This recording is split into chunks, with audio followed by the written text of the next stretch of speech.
से पर्सनली मिले, चूँकि अब वो बोकारो के एसपी है नहीं, तो हमें भी बात करने में कोई गुरेज नहीं। उन्होंने कहा कि विधायक जी आप भी जानते हैं, हम लोग को सरकार का पक्ष रखना पड़ता है, लेकिन अगर ईमानदारी से हमको कहा जाए तो बड़ा बाबू को वहाँ जाना चाहिए था, इतना तो डरपोक नहीं होना चाहिए। एसपी महोदय हम लोग की बात करें, बालू की बात करें, तो ये आपकी आंखों के सामने है किस प्रकार से दरोगा लोग पीछे पीछे गाड़ी को हाँकते हुए, जैसे बैल हम लोग हाँकते हैं तो हाँकते हुए उसको सीमा से अपना पार कर। पलामू प्रमंडल झारखंड का एक विशिष्ट हिस्सा है और एक बहुत बड़ी आबादी इस क्षेत्र में बसाव करती है।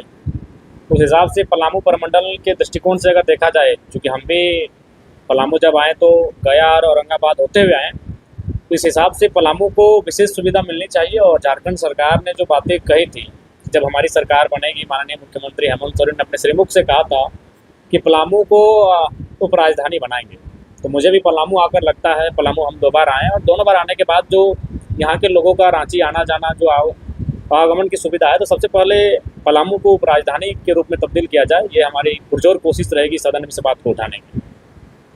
और निसंदेह चूँकि हम लोग एक विजन के साथ चले हैं 2029 को लेकर, तो उसके लिए झारखंड का हर एक जिला, झारखंड का हर एक ब्लॉक, झारखंड का हर एक प्रमंडल, वहाँ से हमें अपार जन समर्थन की आवश्यकता है और उसी लक्ष्य को लेकर हम लोग घर से निकले हुए हैं। तो यही लेकर आए हैं कि इस प्रकार से हम लोग का प्रदर्शन कोयलांचल में रहा, कोल्हान में रहा, दक्षिणी छोटानागपुर के विशेषकर रांची राजधानी में हमारा जिस प्रकार से प्रदर्शन विधानसभा के चुनाव में रहा, आने वाले समय में पलामू प्रमंडल में भी हमारा प्रदर्शन वैसा रहे, यहाँ भी लोगों का समर्थन हमें वैसा ही प्राप्त हो, ताकि हम पूरे राज्य की आवाज़ को और मजबूती के साथ रख सकें। आज कोई भी लोग अगर परेशानी होती है तो निसंदेह वो डुमरी विधायक को खोजते हैं। तो हम भी कभी कभी हमें भी दुख लगता है कि हमारे पास सदन में भी बातों को रखने के लिए काफ़ी कम समय होता है, इकलौते विधायक हैं। तो इसलिए निसंदेह लोगों को जब समस्या आती है, निसंदेह वो पहला नाम जयराम महतो को याद करते हैं, लेकिन उसके लिए अगर व्यवहारिक रूप से देखा जाए, तार्किक रूप से देखा जाए, तो उसके लिए हमारे विधायकों की संख्या भी ज़्यादा होनी चाहिए। तो इसलिए हम लोग प्रयास करेंगे कि जनता की समस्याओं को हम लोग तभी ज़्यादा मजबूती से रख पाएंगे जब हमारे पास विधायकों की संख्या ज़्यादा होगी, हमारी पार्टी मजबूत होगी। तो इसलिए हमारा लक्ष्य है कि पलामू प्रमंडल में भी विशेष ध्यान केंद्रित किया जाए। भाषा विवाद फिर से पलामू से उठा है, क्या रूप होगा? देखिए, हमने शुरू से ही कहा है कि झारखंड को आप एक भाषा के समीकरण में नहीं साध सकते हैं, क्योंकि झारखंड विभिन्न कबीलाएँ, विभिन्न भौगोलिक क्षेत्र में बसाव करने वाले लोग रहते हैं यहाँ, और यहाँ विभिन्न भाषाएँ बोली जाती हैं। तो इस लिहाज से सरकार को एक भाषाविद का गठन करना चाहिए, जिलावार करना चाहिए, और जिलावार भाषाविद का जो रिपोर्ट आए कि वहाँ के जो स्थानीय लोग जो सैकड़ों सालों से इस भूभाग में बसे हैं, जो सिर्फ और सिर्फ झारखंड के हैं, वो किस प्रमंडल में, किस जिले में, किस ब्लॉक में कौन सी भाषा में अपनी बात को कह रहे हैं, बोल रहे हैं, समझ रहे हैं, और उसके अनुसार जिलावार जो नियुक्ति होगी उनमें उन भाषाओं को इंक्लूड करना चाहिए। वैसे एक चतुर्वर्गीय कर्मचारियों की यहाँ बहाली निकली है, वो भी विवाद के घेरे में है। पलामू में स्थानीय होना चाहिए, उसमें सारे जिलों का बहाली। देखिए, अगर ये नियमता है कि जिलावार बहाली है और उसमें उसी जिले के लोगों का होना चाहिए, तो उनको उनका हक मिलना चाहिए। अगर वो जिलावार बहाली स्पेशल अगर किसी जिला विशेष के लिए है, तो निसंदेह जिला का हक बनता है।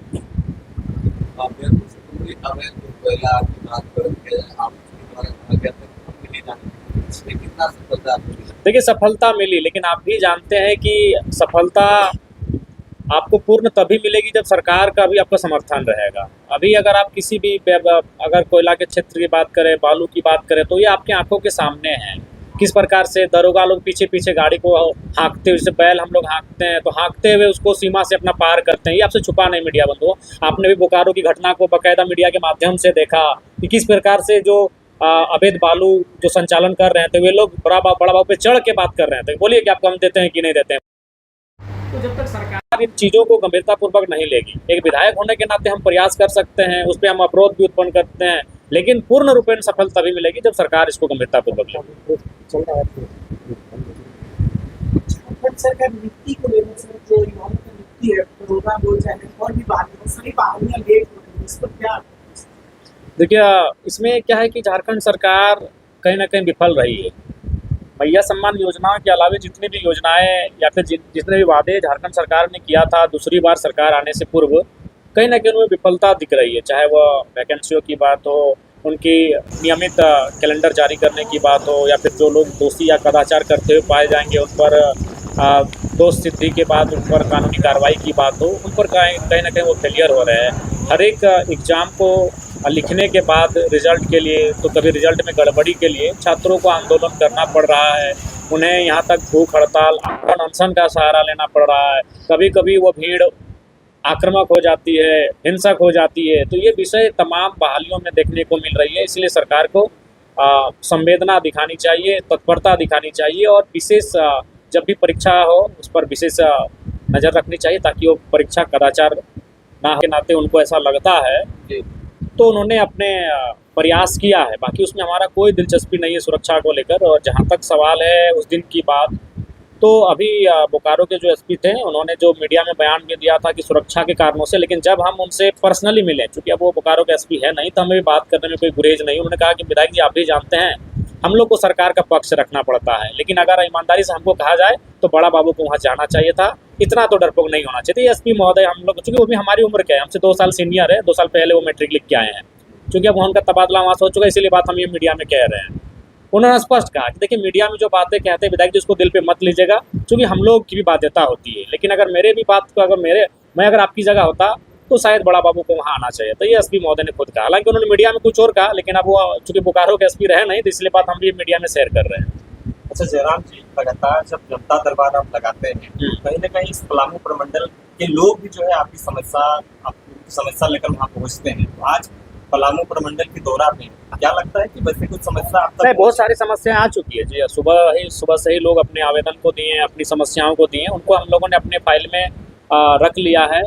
और जैसे ही हम कार्यक्रमों से फुर्सत हो जाएंगे उसको पढ़ेंगे और उसके बाद देखेंगे कि किस विभाग से संबंधित फाइलें हैं, उस विभाग से हम टेलीफोनिक भी बात करेंगे और अपनी लेटर हेड के माध्यम से उनसे पत्राचार भी करेंगे। क्या लगता है कि जिस तरह से आज पलामू प्रमंडल का दौरा है, तो इसी तरह से हर जगह पे आप जो है जेल को एक अग्रसर रूप देने के लिए तैयार है कि क्या रणनीति? नहीं, निसंदेह हमने तो अभी फिलहाल, चूँकि अब ये बारिश का मौसम है, इसलिए सब लोग खेती बाड़ी में, झारखंड खेती बाड़ी प्रमुख राज्य है, तो फिर जैसे ही बारिश और खेती बाड़ी का मौसम समाप्त होगा उसके बाद फिर से हम प्रत्येक सैटरडे संडे को किसी अन्य जिला का दौरा करेंगे, वो जिला जो हमारे कोयलांचल से बाहर हो। जैसे आज हम पलामू में हैं, तो हो सके अगला बार लातेहार में होंगे, अगला बार गढ़वा में होंगे, लोहरदगा में होंगे, साहिबगंज में होंगे, पाकुड़ में होंगे, दुमका में होंगे, गोड्डा में होंगे। तो इस प्रकार से प्रत्येक संडे को हमारा दौरा रहेगा विभिन्न जिलों में जो कोयलांचल की सीमा से बाहर आते हैं। चूँकि धनबाद, बोकारो, गिरिडीह तो हमारा रोज का आना जाना है। रामगढ़ तक भी हम प्रत्येक दूसरे दिन पहुँच ही जाते हैं। हजारीबाग भी तीसरा चौथा दिन हम पहुँच ही जाते हैं। तो इसके बाहर जो जिले हैं उन पर प्रत्येक सप्ताह हमारा एक विजिट होगा। वहाँ के कार्यकर्ताओं से मिलेंगे, वहाँ के लोगों की समस्याओं से रूबरू होंगे और अपना सार्थक प्रयास करेंगे। झारखंड विधानसभा की तरफ से आपको जो है अदर स्टेट जो है कुछ चीज़ों को सीखने के लिए भेजा गया था, तो क्या चीज़ समझ में जो झारखंड में अप्लाई करनी चाहिए? आपको लगता है कि वो चीज़ों में कमी है जो अन्य स्टेटों में है? देखिए, अन्य स्टेट जो हम गए वहाँ जो लोकेलिटी है वो स्पष्ट है कि जो अन्य राज्यों से के लोग हैं वहाँ अगर नौकरी के लिए जाते हैं भी सरकारी नौकरी, जैसे मान के चलिए कोई उत्तर प्रदेश का आदमी अगर यहाँ बीडीओ बन के आ जाता है या फिर कोई अन्य पदाधिकारी या फिर कोई सरकारी नौकरी करने के लिए आ जाता है, तो निसंदेह आए, आने के लिए किसी को मना नहीं, भारत कुछ % भाई आएंगे, लेकिन वो भाड़े घर में रहेगा। जब उसका नौकरी समाप्त हो जाएगा वो सो तो अपना फिर जहाँ से वो आया था वहाँ चला जाएगा। ये होना भी चाहिए। जैसे हम लोग रेलवे में काम करते तो रेलवे क्वार्टर देती है, बीसीसीएल में काम करते तो बीसीसीएल क्वार्टर देती है। जब हम नौकरी को समाप्त कर देते हैं तो अपना क्वार्टर को छोड़ देते हैं, सारी सुविधाओं को छोड़ देते हैं और फिर अपना गांव, अपनी मिट्टी वापस चले आते हैं। ये होना चाहिए और ये वहाँ पर है। अरुणाचल प्रदेश में है, नागालैंड में है, आसाम, आपका मेघालय में है, सिक्किम में है, जहाँ जहाँ हम गए, ये उनका खूबसूरत नियम है कि ताकि अन्य राज्यों के लोग जाकर वहाँ बसाव करके उस राज्य को बाधित नहीं कर पाएंगे। हम तो देखिए अभी उतना हम लोग बलशाली नहीं हुए कि बिहार चुनाव के बारे में सोचे, लेकिन इतना है कि हम लोग विचारों से बलशाली हो चुके हैं। प्रशांत किशोर जी नो डाउट आज जो बिहार में काम कर रहे हैं, अब वो वहाँ के लोग क्या सोचते हैं नहीं सोचते, लेकिन झारखंड में जिस तरह हम लोग देख रहे हैं एक नई सोच, एक नई उभार के साथ आए हैं। तो देखिए उनके भी नेता कहीं ना कहीं जयराम महतो को वहाँ नाम ले रहे हैं, अपने जनसभाओं में जयराम महतो की विचारधारा को रख रहे हैं और वहाँ नहीं है। तो देखिए अभी तेजस्वी जी कहीं ना कहीं उन्होंने झारखंड को देखा, झारखंड को सुना और वो अब क्या कह रहे हैं कि बिहार में 100% जो बिहार की नौकरियां होंगी वो बिहार को मिलेगा। ये तो झारखंड में बोली जा रही थी, जब झारखंड में बोली जा रही थी तो लोग कह रहे हैं चुनाव नहीं लड़ेंगे, लेकिन क्या प्रचार कर लेना? देखिए अभी तक ये तय नहीं हो पाया है, क्योंकि अभी हम लोग को समझना होगा बिहार की आबो हवा क्या है, वहाँ हमारा क्या प्रभाव है, क्या पकड़ है। क्योंकि अभी हम लोग मैंने एक लंबी राजनीति करने आए हैं, तुरंत कोई ऐसा कदम नहीं उठाएंगे कि हमारा राजनीतिक संकट आएगा या फिर हमारे प्रभाव में कोई असर दिखेगा। लेकिन ये तो सत्य है कि झारखंड में जो चीज़ें घटनाक्रम हो रही है, बिहार उसको देख रहा है और बिहार अप्लाई भी कर रहा है। वो स्थानीय नीति की बात हो, नियोजन की बात हो, तो ये चीज़ें कहीं ना कहीं झारखंड के छोटे से आंदोलन को बिहार के लोग, बिहार के बड़े नेता बड़ा अच्छा तरीके से देख रहे हैं और उन चीज़ों को वहाँ रख भी रहे हैं अपने सभाओं में, अपने कार्यक्रम में। ये हम लोग के लिए बड़ी उपलब्धि और बड़ी बात है।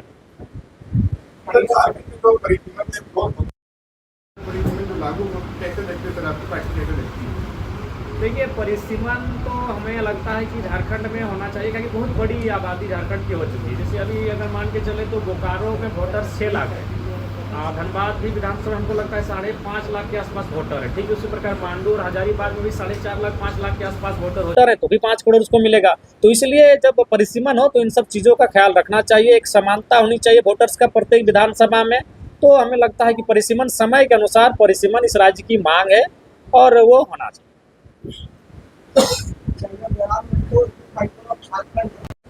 होगा, क्योंकि लोकतांत्रिक भारत है, उनकी जो समस्याएं वो लोकतंत्र से ऊपर नहीं है। वो कोई अलौकिक समाधान नहीं मांग रहे कि कोई देव्य शक्ति से वो तो डिमांड नहीं किए हैं।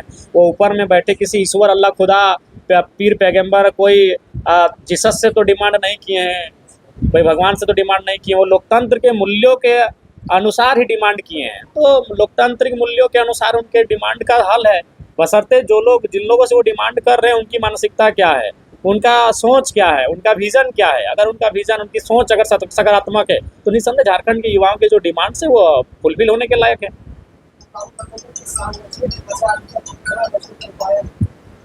देखिए, जिस प्रकार से मैंने कहा कि जो भौगोलिक दृष्टिकोण है ये धनबाद बोकारो की सीमा से काफ़ी परे है, काफ़ी दूरी है, लेकिन उसके बावजूद भी आज सुबह से लेकर हम अभी तक जब से यहाँ हैं, लोगों का अंबार लगा, लोग मिले, अपनी समस्याओं को सुना रहे हैं, यहाँ भी आके अपनत्व का भाव लग रहा है, लोग अपना रहे हैं। तो ऐसा नहीं है, समय लगेगा, संघर्ष ही आपका परिणाम को तय करता है। तो हमारा संघर्ष, हमारी त्याग, हमारी तपस्या ही पलामू प्रमंडल में हमारी पार्टी का जो संगठनिक ढांचा है उसे तैयार करने में सहायक सिद्ध होगा। देखिए, समस्याएं हर एक राज्य में है, हर एक जिलों में है, हर एक प्रमंडल में समस्याएं हैं। और जहाँ तक मूल कारण है समस्याओं का, वो राज्य स्तरीय नहीं, वो देश स्तरीय है। वो तो उस पर देश के तमाम नेताओं को सोचने की आवश्यकता है। समस्याओं का सबसे महत्वपूर्ण कारण है कैपिटलिज्म, बढ़ती हुई अमीरी और गरीबी के बीच जो खाई उत्पन्न हो रही। तो उसके लिए कोई एक प्रमंडल, एक जिला उसके लिए नहीं है, उसके लिए पूरे देश को आत्मचिंतन मंथन करने की आवश्यकता है कि आने वाला 20 साल हमारे भारत का स्थिति क्या होगा। हम तो 10 ट्रिलियन, 8 ट्रिलियन और 9 ट्रिलियन की इकोनॉमी को पार कर जाएंगे, लेकिन वो इकोनॉमी केवल 2 लोगों 3 लोगों की जेब में तक सीमित ना रहे। वो इकोनॉमी गांव, खेत खलिहान में काम करने वाले कामगार मजदूरों तक जाए। ये देश को तय करना है, ये देश के बड़े नेताओं को तय करना है, ये देश की बड़ी व्यवस्थाओं को तय करना है। ये सच्चाई है। आज समस्याएं जितनी भी हैं उसका मूल कारण है कि क्रॉनिक कैपिटलिज्म, कुछ लोगों के हाथ में देश की सारी शक्ति, सारी संपत्ति का एकत्रित हो जाना। तो उस पर देश को विचार करने की आवश्यकता है। अगर देश उसमें सक्षम विचार करता है तो निसंदेह हम आने वाले 20-25 साल को एक बेहतर परिकल्पना कर सकते हैं।